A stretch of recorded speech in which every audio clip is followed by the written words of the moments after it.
Hello everyone, I am Richa Gaur from Quick Maths exercise 8.3 question number 9.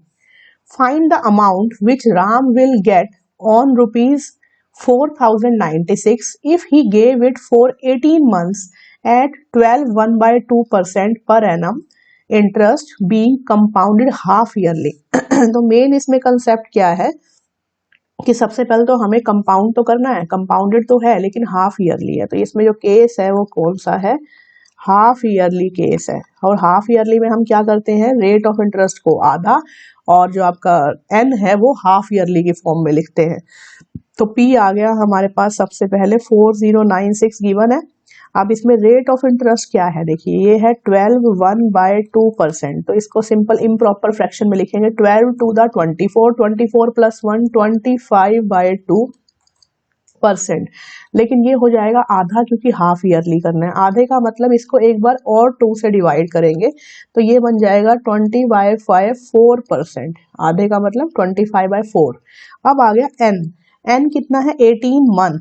तो month तो हमने half yearly करना है, पहले इसको ईयर में कन्वर्ट करते हैं। ईयर का मतलब कितने मंथ से डिवाइड करेंगे, एक ईयर में कितने होते हैं 12 मंथ्स। तो इसका मतलब 12 से डिवाइड कर देंगे। अब डिवाइड करेंगे 2 6 2 द 6 3 द, तो ये आ गया 3/2। अब इसको कैसे लिख सकते हैं 1 1/2 ऐसे लिख सकते हैं। तो इसका मतलब एक साल पूरा और आधा साल अलग से। तो 1 1/2 में एन की वैल्यू कितनी होगी, एक साल पूरा मतलब 2 हाफ ईयर और आधा साल 3 हाफ ईयर।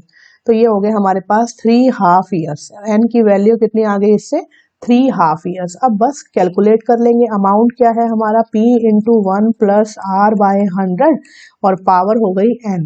तो P कितना है हमारा 4096 मल्टीप्लाई 1 प्लस R कितना आ गया 25/4 इंटू 100 और ये n आ गया हमारे पास 3। ये हो गया अमाउंट।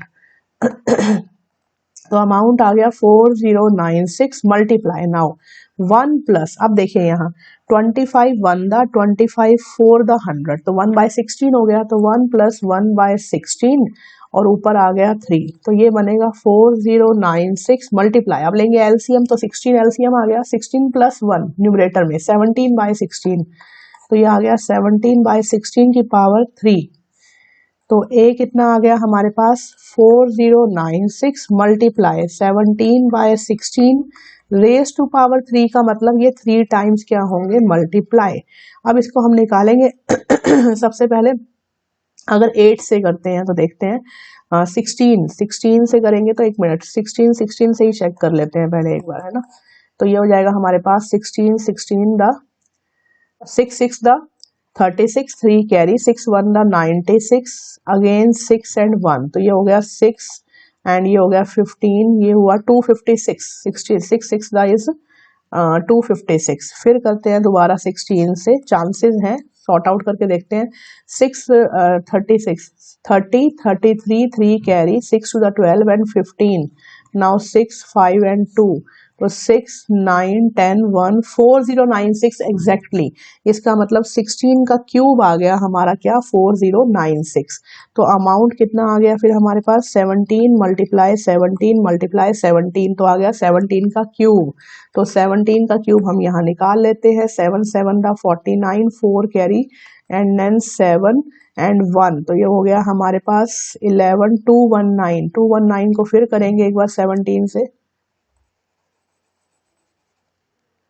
तो ये हो गया हमारे पास 219 और फिर करेंगे 17 थे so 7 7 9 the 63 6 carry 13 1 carry and this one 15 तो ये हो जाएगा 9 1 and 2 it will be 3 it is 12 1 7 3 तो ये आ जाएगा हमारे पास 3 7 2 3।